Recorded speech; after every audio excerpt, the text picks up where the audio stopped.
Malade, la réfoua chez les mains, qu'on entende des bonnes nouvelles de guérison, shalom à l'Israël, et que de ce vaccin, il n'arrive que des bonnes choses, que nous puissions retrouver nos bonnes et anciennes habitudes. Amen. Amen. Et je voudrais également rajouter une réfoua chez les mains pour la maman de Laurent, ce bague, Esther Bat Rachma. Une petite intervention aujourd'hui, une grande réfoua chez les mains, ainsi que pour tous les malades. Alors, on a un enseignement un peu original ce matin. On va essayer d'en sortir quelque chose. C'est un enseignement dans la Gemara de Shabbat. Amar Rabbi Tzadok. Un enseignement donc de Rabbi Tzadok. Beveto shel Rabban Shimon ben Gamliel. Dans la maison de Rabban Shimon ben Gamliel. Echmeru alatzmam. Shelo latet la koves anochi bigde lavan. Les pachot shlosha yamim lifnei Shabbat. On avait l'habitude, chez eux, lorsqu'ils allaient chez le teinturier, de ne pas donner de vêtements blancs à laver 3 jours avant Shabbat. Dans les 3 jours qui précèdent Shabbat, ils n'amenaient pas de vêtements blancs à laver au pressing. Kédé, chez Elozman, les Sayem et Kiboussam l'ifné à Shabbat. Parce qu'ils voulaient s'assurer que le pressing ait terminé leur travail avant que Shabbat n'arrive. Veilou begadim tsevouim, par contre, lorsqu'ils avaient des vêtements de couleur, hem natnulo afilou beirev Shabbat. Ils lui donnaient même le vendredi. Donc les vêtements blancs, ils ne le donnaient pas à moins de 3 jours du Shabbat, alors que les vêtements de couleur, même le vendredi, ils leur donnaient à laver.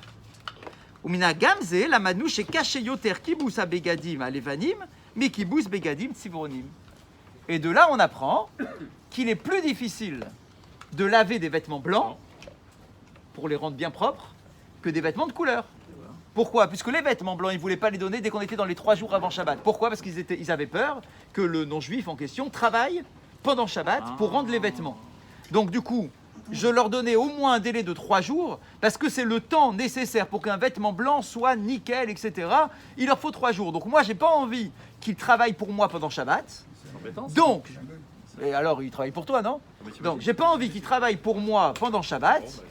Donc je leur donne les vêtements plus de 3 jours avant Shabbat. Comme ça, je suis sûr qu'ils ont fini avant. Mais un vêtement de couleur. Non, c'est ça l'histoire. J'ai pas envie de faire travailler un non-juif pour moi pendant Shabbat. C'est tout simple.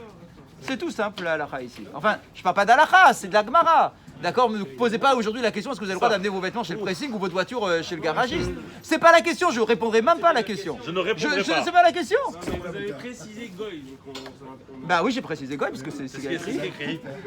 C'est ce qu'il y a écrit. Donc, parce que je ne veux pas qu'ils travaillent pour moi pendant Shabbat. C'est tout ce qu'ils dit. Donc, et j'ai bien dit les mots. Irmeru alatzmam. Ils étaient rigoureux sur eux-mêmes. On n'a pas dit que c'était la halakha, qu'il faut tenir ça dur pour dur. J'ai dit, ils ont pris sur eux, quand ils avaient des vêtements blancs, de ne pas l'amener au teinturier, au pressing, d'accord, dans les 3 jours qui précèdent Shabbat, parce qu'ils avaient peur que le gars non-juif travaille en leur nom, puisque concrètement c'est comme si, voilà. Donc je veux pas qu'ils travaillent pour moi pendant Shabbat, donc je leur donne 3 jours avant. Par contre, un vêtement de couleur, même le vendredi, je le ramenais. Ah ouais, pourquoi? Et le vendredi, alors quoi, ils vont travailler pour toi? Non, parce qu'un vêtement de couleur, c'est plus facile à rattraper quand tu l'amènes sale au teinturier. D'accord? C'est plus facile à rattraper. Et donc, tu peux supposer que dans la journée, c'est déjà réglé. Alors qu'un vêtement de couleur, il semblerait que dans les techniques de l'époque, dans la blanchisserie, d'accord, que c'était peut-être laver une première fois, sécher, laver une deuxième fois, pour que ça soit nickel. Le blanc, il faut qu'il sorte nickel. La couleur, ça va, c'est une couleur. D'accord, mais le blanc, il faut le rendre nickel. Donc, du coup, il y a plus de travail. Et donc, il nous dit dans la Gemara, de là, on apprend que laver des vêtements blancs nécessite plus de travail que de laver des vêtements de couleur. C'est tout. C'est tout ce qu'on a dit pour l'instant. On a dit aussi qu'il fallait mettre des vêtements blancs au Shabbat.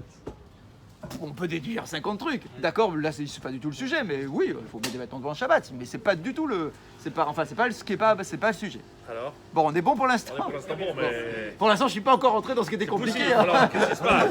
Je vous ai dit que c'était compliqué, mais attendez, au moins, on n'a rien dit encore. Pas Machat. Et un jour, Massar Abaye Beget Savoie la Coves. Bon. Un jour, Abaye avait un vêtement de couleur et il l'a amené à son pressing. Bon. Ushelo, Maserarecha. Et il lui a posé la question, bah c'est quoi ton salaire?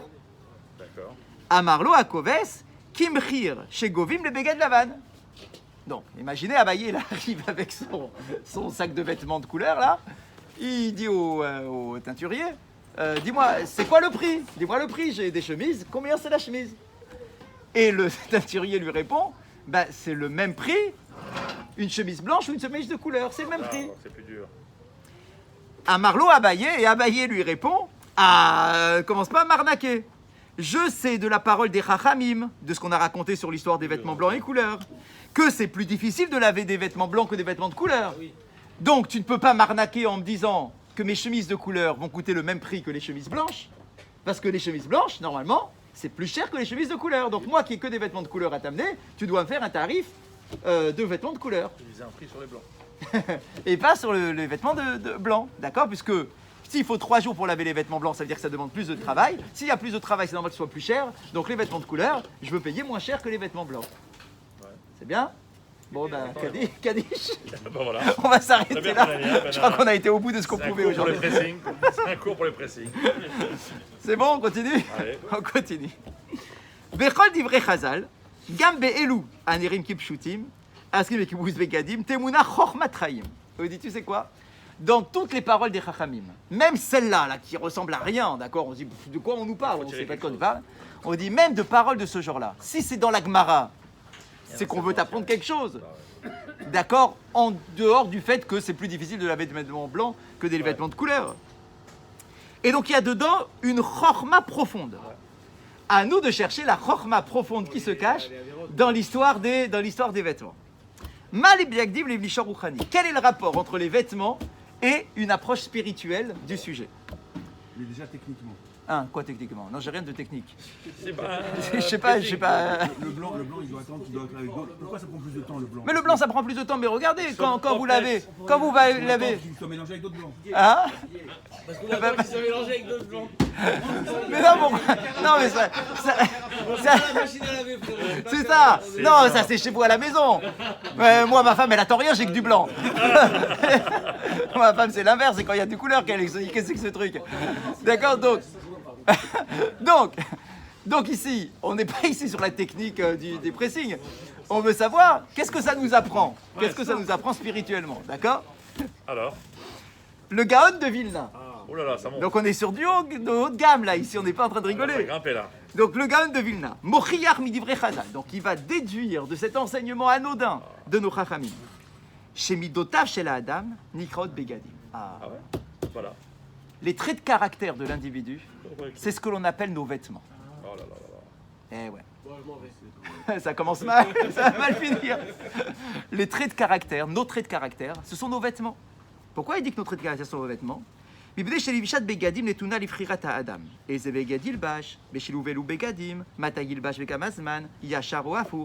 Parce que lorsque l'on s'apprête à mettre des vêtements, le matin je me réveille, j'ouvre ma garde-robe, d'accord, je me pose des questions.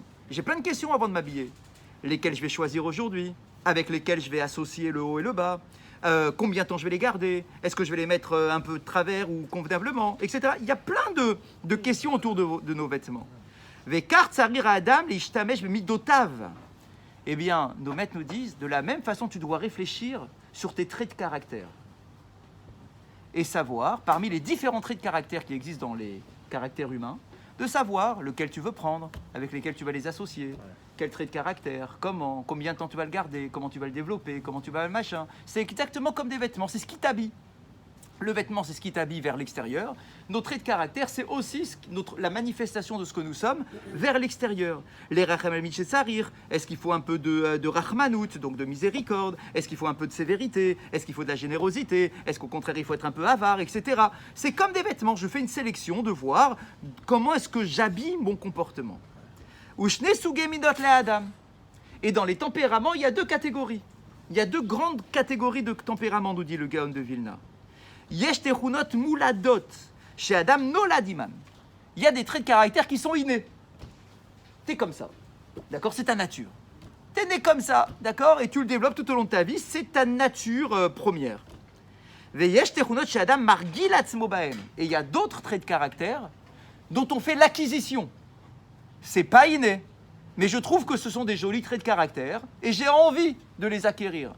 Des fois ils sont beaux, des fois ils sont pas beaux ces traits de caractère, mais il y a des choses qui sont innées et des choses qui sont acquises. Et quand j'en fais l'acquisition de ces traits de caractère-là, je veux tellement les acquérir qu'elles vont devenir une part de ma nature. Mais elles ne sont pas naturelles d'origine. Vekach amru chazal, shetalmid chacham hu mi shehofer et bigdo lelovsho kedarko. Kelomar, mi shemesugal lahafoch et tivo ou lahatamino le derech hareuya. Un talmid chacham, c'est quoi? C'est celui qui sait s'habiller. Quelqu'un qui sait s'habiller, c'est quelqu'un qui sait conjuguer les bonnes couleurs les unes avec les autres. C'est quelqu'un qui sait s'habiller proprement. C'est quelqu'un qui ne met pas ses vêtements de travers, etc. Le talmid chacham, c'est exactement la même relation qu'il a avec ses vêtements et ses traits de caractère. Il se dit, j'ai des traits de caractère, mais je ne veux pas faire ça n'importe comment. Je veux les développer, les affiner, les coordonner, d'accord, et avoir le comportement tel que la Torah et Akadosh Baruch Hu peut espérer de nous, donc d'avoir les bons vêtements spirituels sur mes traits de caractère. Miteva dvarim ala adam la amol hen al midotav ativiyot letaken et datarush ve'en al midotav anirkashot shelo yadbia benafshot echonot bilti reuyot. Et donc normalement, l'individu, pas tellement le Talmidei Chachamim, mais nous tous, nous sommes censés travailler nos midot, que ça soit nos midot premières, les naturelles, on doit aussi les affiner. La Torah nous demande de travailler nos midot, on ne doit pas se laisser comme ça en disant bah moi si je suis colérique, bah, je reste colérique toute ma vie. Pas du tout.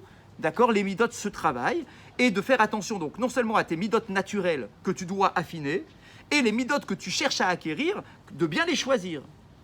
Ezechelek caché yoter. Maintenant, il faut réparer tout ça, il faut arranger tout ça, il faut affiner l'ensemble de ces midot, celles qui sont innées et celles qui sont acquises. Et la question qui pose est de savoir lesquelles de ces midot, de ces catégories de midot, sont les plus difficiles à affiner. Lesquelles sont les plus difficiles à affiner et qui nécessitent le plus d'investissement. Mouvan me'elav shetikun hamidot anirchashot kal yoter ken lo hayu mitivo shel ha'adam. Les plus difficiles, c'est celles de la naissance. Nos premiers traits de caractère, ce sont les plus difficiles à faire évoluer. Pourquoi? Parce qu'on se définit par rapport à ça. On se dit c'est ma nature. C'est ma nature, qu'est-ce que tu veux que je te dise? Je suis comme ça, tu ne veux pas me mettre en colère, mais je suis comme ça depuis que je suis enfant. D'accord? C'est très difficile. Donc, parmi les deux catégories de midot, les plus difficiles à travailler, ce sont les midot naturelles, celles que l'on a avec notre naissance. Beram, les midot sativiot, darush charish amok benefesh kedei leshaferan. Et il faut donc creuser en profondeur dans notre neshama, dans notre nefesh, pour pouvoir les toucher et pour pouvoir les corriger. Alors que celles dont on fait l'acquisition plus tard, c'est plus facile, parce qu'elles sont moins imprégnées en nous, elles sont plus superficielles, et donc je peux les orienter plus facilement. Eh bien, elle nous dit, c'est exactement comme les vêtements que l'on veut laver. Begadim levanim hem baalet tseva tivri, kar notzar atsemer. Les vêtements blancs, à l'époque, c'est quoi? Les vêtements blancs de laine, d'accord, que je récupère, qui sont naturels en réalité. La laine est comme ça, c'est la couleur naturelle du vêtement. J'ai récupéré la laine, j'en ai fait un vêtement. Donc il nous dit, les vêtements blancs, c'est leur couleur naturelle. Car notre sarat semer, parce que c'est la laine qui est comme ça. La vanne, c'est blanc, ou à peu près blanc. Velahem meshulot atechunot ativiyot. Et c'est ce qui, symboliquement, représente les traits de caractère de la naissance. Celles que je n'ai pas touchées, celles qui sont naturelles. Velou l'abdum et tsevouim, alors que les vêtements de couleur, mushot atechunot anirchashot, représentent les midot acquises plus tard, sur lesquels on travaille après avoir récupéré la laine, puisque la laine, elle est naturellement blanche, mais je vais ensuite la colorer pour avoir des vêtements de couleur. Eh bien, on nous dit, quel est le plus difficile à travailler? C'est les vêtements blancs. Les vêtements blancs demandent plus de travail pour les rendre bien propres, etc. Il faut 3 jours de nettoyage, alors que les vêtements de couleur, juste un jour, ça suffira.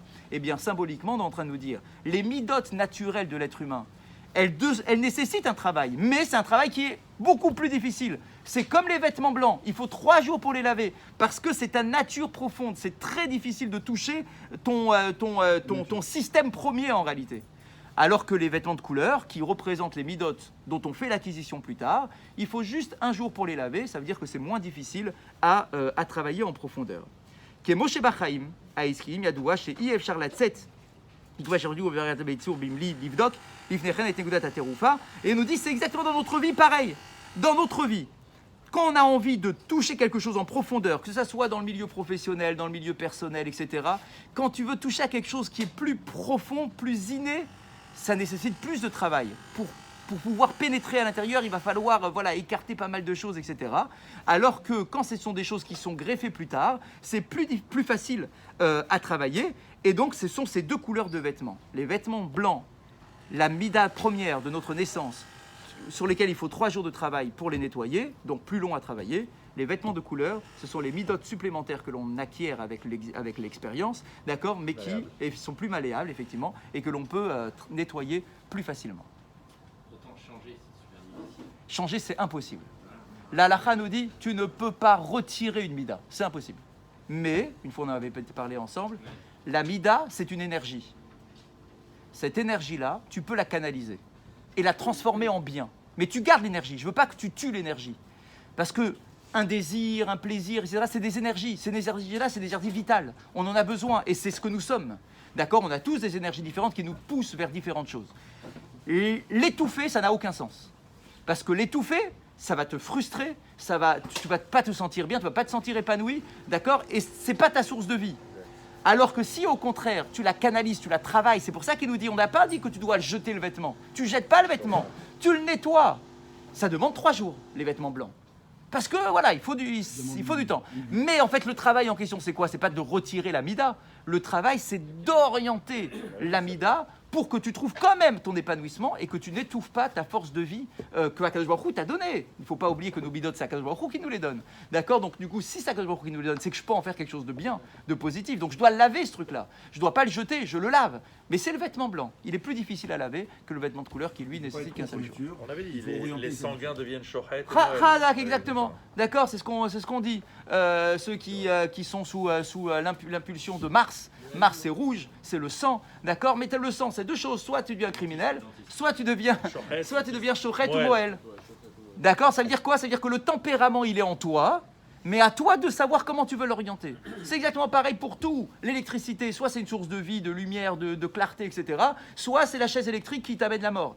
Tac, tac, toujours pareil. Tu as les 2 extrêmes dans toutes les dimensions. Toutes. L'or, il a permis de faire le veau d'or, mais il a permis de faire tout. D'accord, le Beth Amikdash et Internet, ça peut être bien pour les shiurim, mais ça peut être une catastrophe pour les couples, etc., etc. Il y a un truc que je comprends pas bien, c'est que les midotes acquises par rapport aux midotes innées, oui. En fait, c'est des midotes innées qu'on n'a pas, non ? Ce sont des midotes que je n'ai pas, c'est-à-dire qui ne sont pas innées. C'est pas un manque ? Ah oui, enfin moi je le vis comme un manque. Je le vis comme un manque et je me dis tiens j'ai envie d'acquérir tel ou tel mida. Du coup si c'est un manque, c'est aussi difficile à acquérir que... Non, ça c'est beaucoup plus facile en fait. Ça c'est beaucoup plus facile. À acquérir quelque chose c'est beaucoup plus facile que de le travailler. Apprendre à être joyeux. C'est beaucoup plus facile. Ils ne sont pas joyeux et ils se forcent à être joyeux et finalement ça leur plaît. Exactement. Quelqu'un qui est radin. Exactement. C'est beaucoup plus difficile. Vraiment à travailler une mida c'est un truc qui demande un travail en profondeur quoi. Justement ce qu'il nous dit. Il y a les midotes qui se changent jamais. En fait la Torah nous dit non pas du tout. Toutes les midotes se changent. Mais c'est justement ce que la Torah nous demande. La Torah nous demande de travailler sur les midotes. C'est d'ailleurs un truc complètement révolutionnaire. Que tu me demandes de travailler sur mes gestes. Allez, j'entends. Tu veux que je fasse telle ou telle mitzvah, j'entends. Mais de travailler sur ce que je suis en profondeur, c'est ça que tu me demandes. Bah ouais, la Torah demande effectivement de travailler les midotes de l'être humain et c'est extrêmement difficile. Et voilà, c'est ce qu'il a voulu nous dire à travers ce petit enseignement qui n'est pas lié avec la paracha. D'accord ? Mais voilà, les bégadim représentent les midotes de l'être humain. Les midotes naturelles sont plus difficiles, sont comme les bégadim blancs, d'accord, sont plus difficiles à laver que les bégadim de couleur. Et l'habit fait le moine. Et l'habit fait le bravo. moine quand l'habit est propre. Halakha du jour. Halakha du jour. Toujours sur les halakhot sur Pidyon Aben. Ha'av. Tzarich la tête la Kohen et Aerech Hamisha Slaim. Bidyanat Gmura. Alors vous savez qu'on donne donc la valeur de 5 pièces, comme on l'a dit hier. Mais on dit que le père doit donner les 5 pièces, ou la valeur des 5 pièces, ça soit une Netina Gmura. Je le donne vraiment. Ouais. C'est pas un truc de je te donne, tu me rends, etc. C'est ce qu'on voit aujourd'hui, non ? Tout le temps. Là, la elle est claire. C'est une transaction qui est une véritable transaction. Ça veut dire que les pièces, c'est pour le Kohen. Point final, tu lui demandes rien à la fin, tu t'attends pas qu'il te les rende, d'accord ? Tu les donnes, c'est fini. Netina Gmura, Ve'ainu. Chez Yigmor Bedato, ça veut dire que dans ma tête, Yigmor Bedato, ça doit être clair. Chez notre Nam la Kohen, Bematana Gmura, que je le donne en cadeau au Kohen. Un cadeau, en fait, en achat, d'accord ? Une transaction, je le donne, point. Ah, lo yitena avet amarot la Kohen, chez Bedato, chez Yarzirlo. Je n'ai pas le droit sinon ce n'est pas valable, la mitzvah n'est pas faite, de donner les pièces en attendant qu'ils me les rendent. Je n'ai pas le droit de me dire j'attends qu'ils me les rendent. Chez Beofen, Zenetinato et Nanetina Gmoura, parce que sinon ça ne s'appelle pas donner. Donc si tu n'as pas donné, donc tu n'as pas fait la transaction, donc l'enfant il est encore au Cohen, il n'est pas à toi, tu n'as pas le droit de le prendre. C'est pour le père que Quoi là, c'est le père. Oui, on a dit que c'est la mitzvah du père. C'est la mitzvah du père. De quoi? Ma femme ne voulait pas. C'est que le père. C'est la mitzvah du père, pur. Im le achara pidion à Cohen Rotse. Maintenant, si après le pidion, le Cohen il a envie de te rendre ses pièces, Rachai, il a le droit. Bah pourquoi il a le droit? Parce qu'une fois que tu lui as donné vraiment, sincèrement, ça lui appartient. Bah si, il fait ce qu'il veut avec ce qui lui appartient. S'il a des pièces, il a envie de donner des pièces à son copain, il lui donne des pièces. Rachai, il a le droit de le faire. Vea fitena la avi aben bematana. Même le donner comme ça, le rendre pratiquement immédiatement au père en cadeau, il a le droit. Mais c'est pas une condition première. C'est si le Kohen a envie. Omnam, loye à Kohen ragil bekar. Écoutez ce qu'il dit. Le Kohen ne doit pas faire ça tout le temps, de rendre toujours les pièces. Pourquoi? Parce que s'il fait ça tout le temps, alors du coup, Khazak, les gens vont se dire ah bah ça il est sympa lui. On sait que quand il donne, il rend. Donc du coup, quand je lui donne, j'attends qu'il me rende. Donc il faudrait que de temps en temps le Kohen il fasse un coup comme ça en disant merci, je m'en vais. C'est des louis d'or. D'accord, ouais c'est ça qu'il fasse un bon coup autant qu'à bon faire. coup, ouais. D'accord. Et il dit je les garde. C'est qui rend aujourd'hui. Ah Khazak. Mais c'est pour ça que c'est très important que dans la tête du père, il doit se dire je donne, j'ai donné. D'accord, sans s'attendre au fait qu'ils rendent, bien qu'on sache tout, c'est ça qui est dur, que tous les Kohanim y rendent. D'accord, aujourd'hui même les Kohanim, ils viennent avec leurs propres pièces, un truc de fou. Ça veut dire que non seulement c'est pas toi qui donnes les pièces, c'est-à-dire c'est le Kohen qui vient, il t'offre les pièces. C'est bien ça. De quoi? Excusez-moi, terminé. Mais... Ah bah vous êtes bien pas assez pour parler. Non, ce que j'ai compris, moi, c'est que le Cohen vient avec ses pièces, Ah, il les vend. Il les vend avant. Ah bon? Il les vend avant. Et après, effectivement, il récupère le truc. Alors ça c'est encore... Ah Khazak, alors... Et alors- l'argent qu'il a récupéré en vente de ses pièces, Ouais. il lui appartient. Il fait une tzedaka, Khaz- il fait alors, avec. effectivement, alors si c'est ça, vous en tant que Kohen, si vous faites comme ça, c'est très bien. Ça c'est très bien. Si vous faites comme ça, c'est très bien. Et l'argent, du coup, vous le gardez. Vous faites une tzedaka, vous faites ce que vous voulez. D'accord, vous le gardez. Très bien. Il y a d'autres Kohanim qui ne sont pas aussi poussés dans le truc comme ça. Ils viennent avec leurs propres pièces. Mais ils ne se demandent pas en contrepartie. Ils donnent les pièces. Ils disent je t'offre des pièces. J'ai le droit d'offrir des pièces. Voilà. Ok. Et ensuite, le père, Il lui donne. il achète avec il donc achète. son enfant avec les pièces. Tu les gardes. Et c'est terminé. Donc du coup, le Kohen n'a plus besoin de les rendre Pas mal, après. ça, c'est pas mal. Il les garde directement, en fait, il a fait le cadeau avant. Au lieu de faire le cadeau après, quand c'est les pièces du père, il fait le cadeau avant parce que c'est ses propres pièces à l'origine. mal. D'accord? C'est aussi possible. Bon, vous savez qu'on est en train de jouer un petit peu, c'est pas top. Normalement, là, la règle est claire, c'est tes pièces, tu donnes les pièces au Kohen.